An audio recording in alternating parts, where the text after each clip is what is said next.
Welcome to your personal deep dive. Today, we're diving into coaching skills for leaders. You've been exploring that LinkedIn Learning course, Coaching Skills for Leaders, a practical guide, and we've got your notes, we've got your highlights, and we're ready to really kind of extract the good stuff from all that. It's a really fantastic course, very practical. We'll cut through all the fluff and get right to the heart of it all. Let's just start with the basics, like coaching, mentoring, training. These terms get tossed around a lot. How are they different? Yeah. It's easy to confuse them. Imagine like you've got this brand new team member. Training is kind of like giving them the instruction manual, right? You're teaching them those specific steps of the role. Mentoring is more about sharing your experience, giving them that broader career advice. So coaching is like somewhere in between. It really is, yeah. Yeah. It's like the secret sauce that kind of blends both of those things. You're not just telling them what to do, you're guiding them to figure it out themselves. Mhm. It's all about unlocking their potential, driving performance, that kind of thing. So it's not just about fixing the problems of today, it's about developing people for the long run. You got it. There's that immediate performance boost, helping someone close a skill gap or navigate a tricky situation. But true coaching goes way deeper. It's about understanding their strengths, their goals, helping them craft a path to actually get there. That makes me think about those employees who are fantastic at their jobs, but they just seem kind of stuck. So coaching could be that key to unlocking that next level. Exactly. Think about it. Research even shows that the lack of development opportunities is a major reason that people leave companies. So, investing in coaching can really boost retention and save you tons of time and resources in the long run. That's a win for companies. But let's be real, leaders are busy. Finding time to coach. It feels impossible. I hear you. But it doesn't have to be those formal hour-long sessions. It can be woven into your everyday interactions. A quick chat in the hallway, giving feedback during a project, even a coffee break conversation, those can all be coaching opportunities. So it's more about like a mindset shift than a massive time commitment. Absolutely. It's about being present, asking those good questions, guiding people to their own solutions. But I will say this, coaching isn't a magic bullet. It takes discernment. Sometimes you just got to give direct instructions or make a decision as a leader. That's a good point. Knowing when to coach is just as important as knowing how to coach. Now, you mentioned asking the right questions. What are those questions and how do they make coaching so powerful? Think of it like unlocking a door, right? The right question is the key. Instead of just telling someone the answer, you ask them a question that helps them discover it for themselves. It could be as simple as, what's one thing you could do differently next time? It sparks that reflection and helps them own that solution. So it builds confidence too. They come to the answer on their own. It's not just giving to them. Exactly. And that feeling of ownership, that boosts their motivation, right? And it makes them way more likely to actually stick with the solution. Plus, when people find their own answers, they often come up with way more creative and effective approaches. This reminds me of a time when I was really struggling with this project, and my manager, instead of telling me what to do, he asked me, what resources would help you to move forward? And it totally changed my perspective and helped me find a solution that I don't think I would have thought of on my own. Perfect example. And that sense of accomplishment when they solve it themselves, that's powerful. So now let's not sugarcoat it. Coaching can be challenging. Mhm. Think about those team members who are resistant to feedback or just seem really difficult to manage. Oh, yeah, I know exactly what you mean. So how do you coach someone who doesn't want to be coached? Well, first you got to remember that resistance usually stems from fear. Maybe they're feeling insecure or threatened. So approach them with empathy and try to really understand their perspective. It might take some time to build that trust, but consistency is key. Show them you're genuinely invested in their success, and eventually they'll come around. I've noticed that assuming positive intent can really go a long way. Instead of thinking, this person's being difficult, I ask myself, what might be driving this behavior? It helps me to stay open and curious. I love that. It's about approaching each person as an individual, not as like a problem to be solved. And sometimes it's about setting clear expectations from the get-go. Let them know that coaching is part of your leadership style and that you're really committed to their development. That makes sense. It kind of sets the stage for that coaching culture right from the start. Okay, so we've talked about what coaching is, why it matters, especially for leaders. Now, how about we get into some of the nitty-gritty, like what are the frameworks and techniques that can help us coach effectively? Oh, I'm glad you asked. Let's dive into the Juro model, a classic framework that's super useful, stands for goal, reality, options, and will. Ooh, I love a good acronym. Break it down for us. All right, so the first step, goal. It's all about establishing a clear destination. What does success actually look like for this person? And it's important to make sure it's their goal, not something that you're imposing on them. So no handing down goals from on high? No, no, it's got to be a collaborative process. You got to ask powerful questions to help them uncover their aspirations. What are they passionate about? Where do they see themselves in a year, in 5 years? So that really helps them to own the goal. But what if their aspirations don't align with the company's goals? That's where the next step, reality, comes in. You help them assess their current situation, honestly, considering both their strengths and weaknesses. And you connect the dots, how their individual goals can contribute to the team's success and the company's overall objectives. So it's all about finding that sweet spot where their aspirations and the company's goals intersect. You got it. It's like a Venn diagram, right? Yeah. You got to find that overlapping area where everybody wins. And once you've got that, you move on to options. This is where you brainstorm all the different paths to reach that goal, encourage them to really think outside the box, explore all those creative solutions. Sounds like brainstorming on steroids. And finally, will. Is this where we unleash their inner superhero? It's kind of like that, yeah. This is all about solidifying their commitment and creating that action plan. What steps are they going to take? What are those potential roadblocks they might encounter, and how will they overcome them? So it's about turning those ideas into concrete actions and helping them develop the will to see it through. Exactly. This stage is so crucial to ensure that they don't just have a goal, but that they have a roadmap for how to achieve it. And it also helps you, as the coach, to identify areas where you can provide support and guidance. This GrowWo model sounds like a pretty powerful tool for guiding those coaching conversations. It seems like it would work really well in those formal one-on-one sessions that we talked about earlier. But what about those more informal coaching moments? Are there specific skills that can help us make the most of those quick interactions? You bet. Active listening and feedback delivery, those are crucial, whether you're having a formal session or just a quick chat in the hallway. Okay, let's break those down. Active listening, it seems like it goes beyond just hearing what someone's saying. What makes it so important for coaching? It's about truly tuning in and understanding not just the words, but the emotions behind them. Pay attention to their body language, notice their tone of voice, and really just try to step into their shoes. So it's almost like you're listening with your whole body, not just your ears. Yes. And resist that urge to interrupt or jump in with solutions, right? Let them fully express themselves before you jump in. It sounds like it takes a lot of patience and self-control, especially when you're a leader who's used to, taking charge and solving problems. You're telling me. But that pause, that willingness to listen without judgment, it builds trust. It allows the other person to really feel heard and understood. And that's where the magic happens. When people feel safe and supported, they're way more likely to open up and share their true thoughts and feelings, which is essential for effective coaching. I can definitely see how active listening would create a much more open and productive dialogue. It's about creating space for that vulnerability and genuine connection. Now let's talk about feedback delivery. I think a lot of people, myself included, sometimes dread giving feedback. What are your tips for delivering feedback in a way that's constructive and helpful, not hurtful? Feedback, it can be a gift if it's delivered well. First, remember to be specific. Instead of just saying you need to be more organized, try something like, I noticed that you missed the deadline for that report. Let's talk about what happened. Okay, that's so much more helpful. It focuses on the behavior, not the person. Exactly. And timing matters. Addressing issues right away, it prevents them from, festering. Don't wait for a performance review to discuss something that needs attention right now.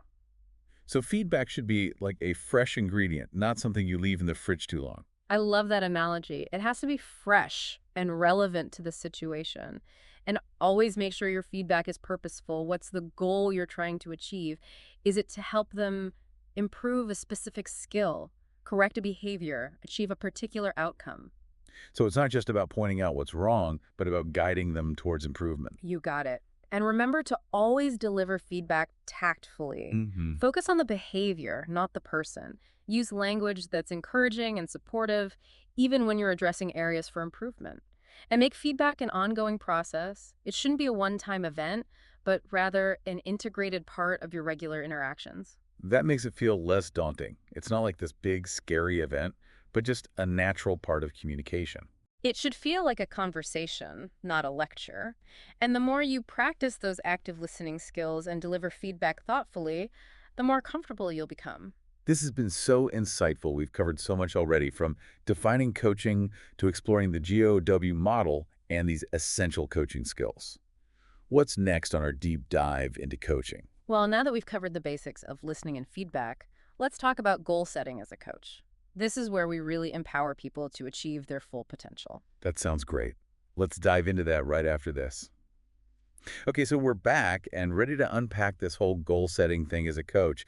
I'm guessing it's a little more nuanced than just saying, here's your target, go hit it. Oh, for sure. If you really want someone to own their goals and be totally driven to achieve them, it can't just be a top-down kind of thing. It's got to be collaborative. So how do you actually do that? What's the secret sauce to making goal-setting a shared journey? Well, think back to that GROW model we were talking about. That goal stage, that's super critical here. Instead of dictating, you're facilitating. Ask those powerful, open-ended questions. Things like, what are you most excited to achieve this year? Or what skills would you love to master? Help them uncover those aspirations. It's like you're helping them to paint this picture of their ideal future and then working backwards to figure out how to actually get there. Exactly. And when they feel that sense of ownership, man, their motivation just goes through the roof. But what happens when their dream scenario kind of clashes with what the company needs? How do you navigate that? That can be tricky. That's where you bring in the reality step of GROW. You help them understand that big picture, how their individual goals can actually contribute to the team's success, to the company's overall objectives. It's like you're showing them how their piece fits into the whole puzzle. So it's all about finding that sweet spot where their aspirations and the company's needs, they kind of align. Absolutely. It's a win-win, right? They feel fulfilled, the company benefits from their passion, their drive. Everybody's happy. Okay, so you've got this shared goal that everyone's excited about. Right. How do you keep that momentum going? This is where I think a lot of leaders kind of fall short. Setting that goal, that's just the first step. You got to nurture that commitment. Regular check-ins are so important. Ask them how it's going, what challenges they're facing, what kind of support they need from you. So it's not about just like checking boxes, but actually being present and engaged throughout that whole process. You got it. And remember, flexibility is key. Sometimes those initial goals, they need a little tweaking. Maybe circumstances change or some new opportunities come up. Be open to revising the plan as needed. Makes sense. The world moves fast. Yeah. Got to be adaptable. Let's get real for a sec, though. Not all goals are created equal, right? Some are definitely more challenging than others. How do you coach someone through a goal that just seems almost impossible? Well, that's where your ability to inspire and motivate really comes in. You got to break down that huge, daunting goal into smaller, more manageable steps, and then celebrate those milestones along the way, no matter how small they seem. It's like that saying, a journey of 1,000 miles begins with a single step. Love it. And remember, you're not just a coach, you're a cheerleader. Your belief in them can make a world of difference. Share stories of others who have overcome similar challenges. Remind them of their past successes. Tap into their strengths. So it's all about instilling that I can do this attitude even when things get tough. Absolutely. Don't underestimate the power of encouragement. Sometimes just a simple, I know you can do this, can go such a long way. All right, so we've talked about goal setting from both sides, the individual's aspirations and the company's needs. But there's another side to coaching, right? Helping people develop their skills, become even better at what they do. What are some key skills every coach needs to master? Well, we've talked about active listening, feedback delivery. Those are super important. Those are foundational. But let's add another one to the mix, effective questioning. Now, we all ask questions all day long. What's so special about questioning when we're talking about coaching? It's about being intentional with your questions, strategic. You're not just asking to get information, you're asking to spark insights, challenge those assumptions, guide them toward their own solutions. So it's like you're holding up a mirror to them, helping them see themselves and their potential more clearly. That's a great way to put it. Say, for instance, someone comes to you, they're feeling stuck on a project. Instead of jumping in with advice, you might ask, what have you tried so far? Or what's one resource that would help you move forward? Those questions make them stop and think, right? They have to engage their own problem-solving skills. Exactly. And often they come up with solutions that you wouldn't have even thought of. This is reminding me of a time I was struggling with a presentation. My manager, instead of telling me what to change, he asked me, what's the key message you want your audience to take away? It completely shifted my focus and transformed the whole presentation. The power of the right question. It can unlock so much potential, lead to breakthroughs they wouldn't have had on their own. So how do you learn to ask those magic coaching questions? Is there like a formula? It's less about a formula, more about developing a coaching mindset, being genuinely curious. You want to understand their perspective. Resist that urge to jump in with your own opinions and So solutions. less talking, more listening and asking. Exactly. And remember, different types of questions for different purposes. Open-ended questions. Those encourage them to explore their thoughts, their feelings. Clarifying questions. Those help ensure you're both on the same page. Probing questions, those challenge assumptions, stimulate critical thinking. And then solution-focused questions. Those guide them towards generating their own action plans. Wow, it's like you've got this whole toolbox of questions, each one with a specific purpose. And the more you practice, the more natural it becomes. Okay, so we've got the questions down. What other skills are we going to need to build a really successful coaching relationship? Building rapport, building trust, that is absolutely crucial. Coaching requires vulnerability. People need to feel safe, supported, in order to open up, share their challenges, their aspirations, even their fears. That makes sense. It's tough to be honest, to be receptive to feedback, if you don't feel like your coach really has your back. You said it. It starts with the simple stuff, showing genuine interest in their well-being. Listen attentively, not just to their words, but those emotions behind the words. Remember details about their life outside of work. And super important, be consistent in your actions, your communication. So it's really about building that human connection, showing them that you care about them as a person, not just their performance. Absolutely. And trust. It's a two-way street. You got to be willing to be vulnerable too. Share your experiences, your challenges, even your mistakes. Yeah. Shows that you're human. You've been there too. I bet that makes them feel more comfortable opening up too. Levels the playing field, creates that shared humanity. You got it. And don't underestimate humor. A little humor goes a long way. Sharing a funny anecdote, having a lighthearted moment, it breaks down those barriers, creates a more relaxed and enjoyable coaching experience. So true. Laughter is a great connector. Okay, building rapport, trust, check. What other essential coaching skills should we be thinking about? Let's talk about encouragement and support. That's where you really step into that cheerleader role, right? Yeah. Helping them stay motivated, persevere through the tough stuff. I've noticed some people need more encouragement than others. How do you kind of tailor your approach to different personalities, different situations? It's all about being tuned in to their emotional needs. Some folks, they thrive on public praise. Others prefer a more quiet, one-on-one acknowledgement. Some need a pep talk when they're feeling down. Others just need you to listen. You got to pay attention to their cues and adjust your approach. So you got to read the room, so to speak, and respond in a way that really resonates with them. Exactly. And remember, encouragement isn't just about celebrating the big wins. It's about acknowledging their effort, their progress, their growth, no matter how small. A simple, "I'm really impressed with your progress," or "I see how much effort you're putting into this," can go such a long way. It's those small moments of recognition that really build their confidence and keep them going. Absolutely. And when they hit those roadblocks, and they will, help them reframe those challenges as opportunities for growth. Remind them setbacks are normal, they're part of the process. What matters is how they learn and adapt. That's a great way to look at it, a real perspective shift. Yeah. Those challenges become stepping stones, not stumbling blocks. You got it. And you, as the coach, you're there to help them navigate those challenges and come out stronger on the other side. Okay, encouragement and support, check. Any other essential coaching skills we should be exploring? Let's talk about self-awareness. It's one of the most valuable gifts you can give someone as a coach. I love that. A gift of self-awareness. What makes it so valuable in a coaching relationship?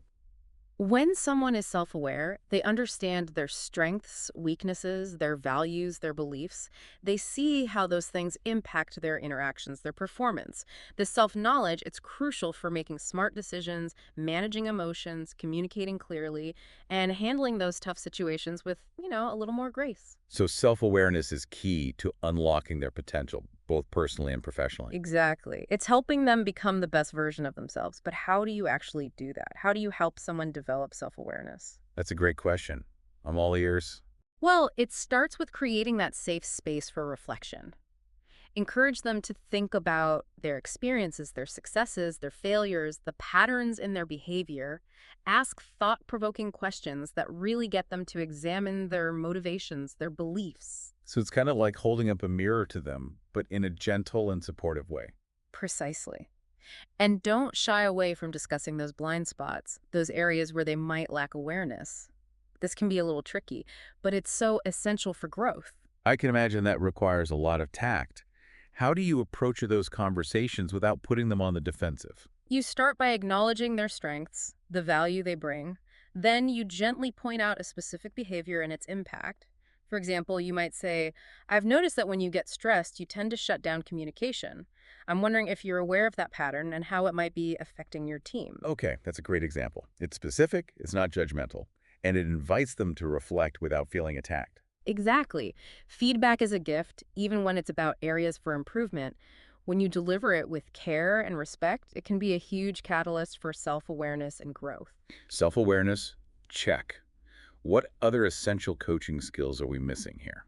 Let's talk about accountability. Now, I know that word sometimes gets a bad rap, but in coaching, it's really about empowering people to take ownership of their actions, their commitments. So it's not about punishment or blame, but about creating a structure that supports their success. Absolutely. It's about helping them develop that internal compass that guides them towards their goals. And it starts with setting those clear expectations right from the beginning. I can see how that would prevent a lot of misunderstandings and set the stage for a much more productive coaching relationship. You got it. And make sure those goals are smart, specific, measurable, achievable, relevant, and time-bound. Gotta love a SMART goal. Yeah. But setting those goals, that's just step one, right? How do you make sure they actually follow through, that they stay accountable? Regular check-ins are so important, not just to track their progress, but to help them identify those obstacles, brainstorm solutions, make adjustments along the way. It's about providing that ongoing support, that guidance, but ultimately it's up to them to take ownership and drive their own success.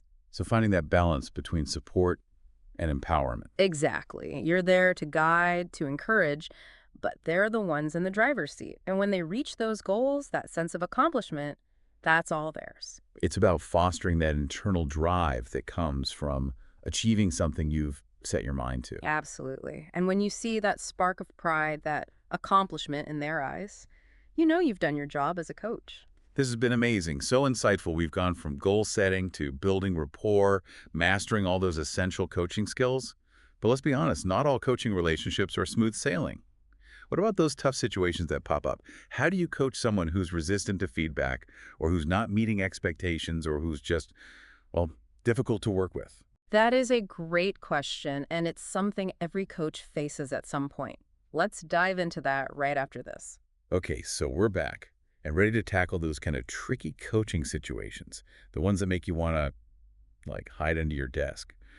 We've been talking about all the positives of coaching, but, it's not always easy. Definitely not. Every coach runs into resistance at some point, right? Performance issues, even conflicts. But these challenges, they can also be huge opportunities for growth, for you as a coach and for the person you're coaching. So let's start with resistance.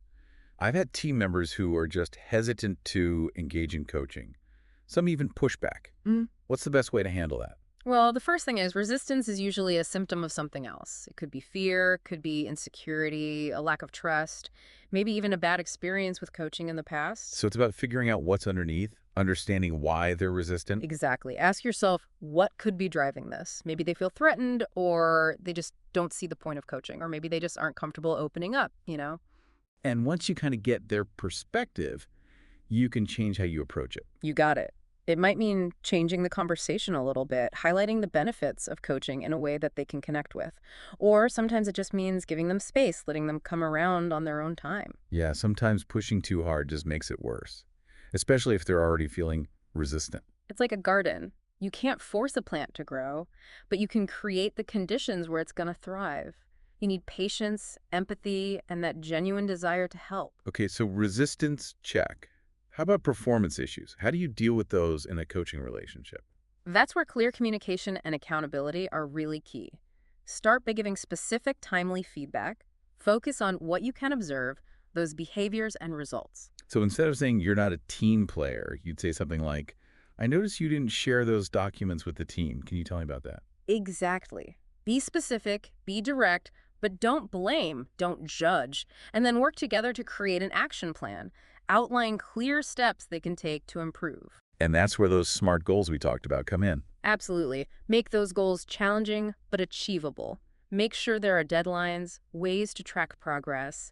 Accountability isn't about punishing anyone. It's about having that structure, helping them stay on track, setting them up for success. It's about giving them the power to own their performance and Yeah. make those positive changes. Exactly. And don't forget to celebrate those wins, even the small ones.